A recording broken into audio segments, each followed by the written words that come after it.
বিসমিল্লাহিৰ ৰহমানিৰ ৰহিম। সম্মানীয় নাজৰিন, আজি আমি আলোচনা কৰিম আহলে সুন্নত ওয়াল জামাতৰ বিষয়ে। আহলে সুন্নত ওয়াল জামাত কাক কোৱা হয়?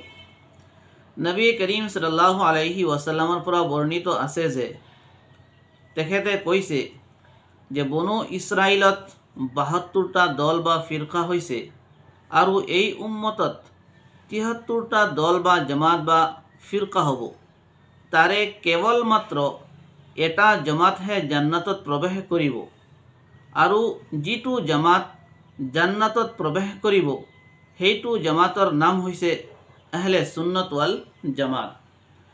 আহলে সুন্নত ওয়াল জামাত এইটো আৰবী শব্দ হয়।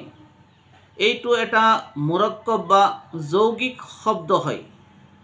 আহলে সুন্নত ওয়াল জামাত শব্দত তিনিটা শব্দ আছে। প্ৰথম শব্দটো হৈছে আহল। আহল শব্দৰ অৰ্থ হৈছে ব্যক্তি, অনুসাৰী বা পৰিবাৰ পৰিজন ইত্যাদি। দ্বিতীয়টো শব্দ হৈছে সুন্নত। সুন্নত শব্দৰ অৰ্থ হৈছে ৰীতি নীতি, পদ্ধতি, আদৰ্শ, জীৱন বিধান ইত্যাদি।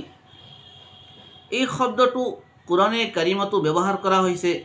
যেনে আল্লাহ ৰাব্বুল আলামিনে কৈছে, ফালান তাজিদা লিসুন্নাতিল্লাহি তাবদীলা, অৰ্থাৎ তোমালোকে মহান স্ৰষ্টা আল্লাহ ৰাব্বুল আলামিনৰ যি নীতি পদ্ধতি নিয়ম আছে ইয়াৰ মাজত কোনো ধৰণৰ পৰিৱৰ্তন কৰিব নোৱাৰিবা।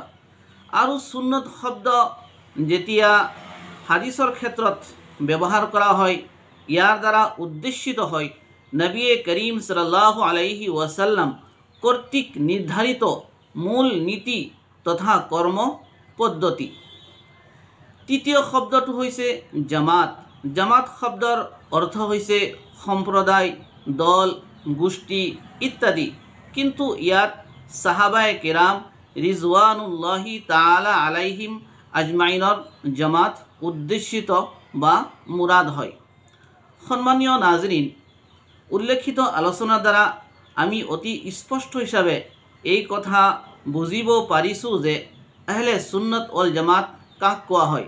আহলে সুন্নত ওয়াল জামাত এনে এটা বৰকতময়, পবিত্ৰ, জান্নাতি আৰু নেক জামাতৰ নাম যি জামাতৰ আকিদা, ধৰ্মীয় বিশ্বাস, ইমান, আখলাক, আচৰণ, আমল, মাসলা মাসাইল ইত্যাদি সৰ্বক্ষেত্ৰত যাৰ মানদণ্ড নবী কৰিম সাল্লাল্লাহু আলাইহি ওয়াসাল্লামৰ বিশুদ্ধ সুন্নত আৰু সাহাবায়ে কেৰাম ৰিজওয়ানুল্লাহি তাআলা আলাইহিম আজমাইনৰ পবিত্ৰ আচৰ বা জীবন পদ্ধতি।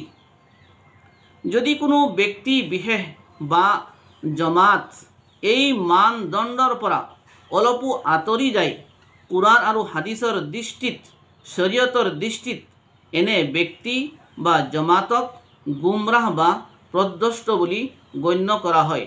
আল্লাহ ৰাব্বুল আলামিন আমি সকলোকে আহলে সুন্নত ওয়াল জামাতৰ অন্তৰ্ভুক্ত হৈ জীৱন যাপন কৰাৰ তৌফিক দান কৰক।